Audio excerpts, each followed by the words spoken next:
අයිබෝවන් ඔයාලා හැමෝම හොඳින් ඉන්නව නේද? ඔන්න ඉතින් මම සුපුරුදු පරිදි අදත් උදෙන්ම මගේ ගෙවත්තට ගියා. මේ බලන්න මගේ ගෝවගස් වලට වෙලා තියෙන දේ සේරම කොළ කාලා දාලා. මේ විදිහට ගොළු බෙල්ලෝ නම් කන්නේ නෑ. මේක දලඹුවෙක් තමයි කාලා තියෙන්නේ. ඉතින් මම මෙතනින් ගස් 2ක් 3ක් විතර කපා ගත්තා. ගෙදර පාවිච්චියට ගන්න නිසා මම මේවට තෙල් බෙහෙත් මොකුත් පාවිච්චි කරන්නේ නැහැ. කාබනිකව මේක හැදුනහම මේකේ රසය ගුණය හරිම වැඩි. පොඩි බබාලට එහෙම මේ රෝලු හරිම ගුණයි, ඒ වගේම හරිම රසයි. පේනව නේද මෙයාලා මට කරලා තියෙන හානිය?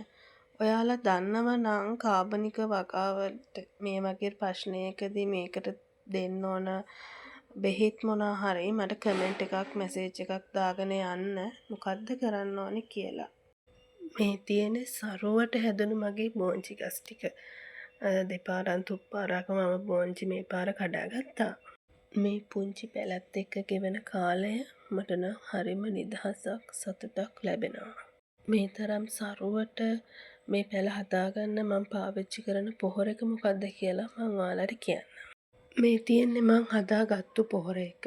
මේකට අමු මාරකොලයි අමු ගොමයි භාජනයකට දාලා වතුර දාලා හොඳට කලවම් කරලා මාසයක් හොඳට වහලා තියලා ඊට පස්සේ තමයි පාවිච්චියට ගන්නෙ. මේ බලන්න මේ පොහොර එකෙන් හොඳට ගස් සරුවට හරි ලස්සනට හැදිලා තියෙනවා. ඉතින් මේ දෙකටම අපිට 1 රුපියලක්වත් වියදම් වෙන්නේ නැහැ. මේවා අපිට නිකම්ම පරිසරයෙන් හොයාගන්න පුළුවන්. බලන්න හරි ලස්සනට මේ ගස් හැදිලා තියෙන හැටි. මුලින්ම මේ පොහොර එක හදාගෙන ඔයාලත් මේක try කරලා බලන්න. ඔයාගේ ජීවිතේට හරි සතුටක් ලැබේවි.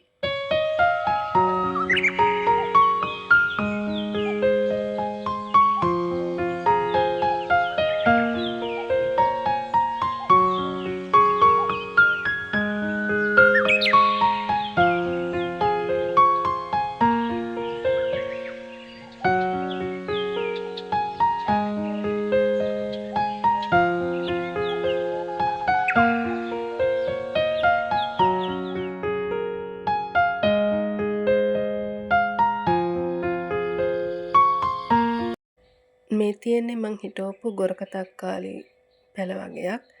දැන් මේක හොඳ සරුවට හැදිලා. තාම ගෙඩි නැහැ. ගෙඩි ආපු ගමන් මං ඔයාලට වීඩියෝ එකක් අරන් ඇවිල්ලා පෙන්නන්නම්. මේ જાතිය හරිය අඩුයි වෙළඳපොලේ.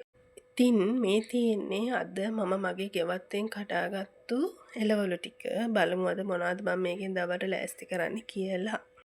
බලන්න මම ගෝව කොලයක කොහොමද හදන්නේ කියලා. මේකට මම දැම්මේ පොල්ලුයි ලුණුයි විතරයි. අමු මිරිස් කරලක්වත් මම දැම්මේ නැහැ චූටි බබා කන හින්දා. ඊට පස්සේ මේක හොඳට මික්ස් කරගෙන චාච්චියක් ලිපේ තියලා තෙල් මුකුත් දාන්න නැතුව මම මේක ලාවට පොඩ්ඩක් මලව ගන්නවා. පාට වෙනස් වෙන්නේ නැති ගානට මේක පොඩ්ඩක් ලාවට මලව ගන්නවා. මොකද මේ හරි ෆ්‍රෙෂ් හින්දා මේකේ රසයේ ගුණය ඒ විදිහටම අපිට ගන්න පුළුවන් මේ විදිහට. බලන්න අඩු ගින්දරේ චුට්ටක් මලව ගත්තාම හොඳටම ඇති. මේ විදිහට ගත්තාම මේ මැල්ලුම හරිම කිරි රහයි. මම ටක් ගාලා මාළු මිරිස් එකත් හදාගත්තා. අද වැඩ දවසක් නිසා ඉතින් අද වැඩ ගොඩයි. ඔස්සියේ කෑම ගොඩාක් හදන නිසා හරි කලබලෙන් තමයි මම මේ දේවල් ලෑස්ති කරගත්තේ.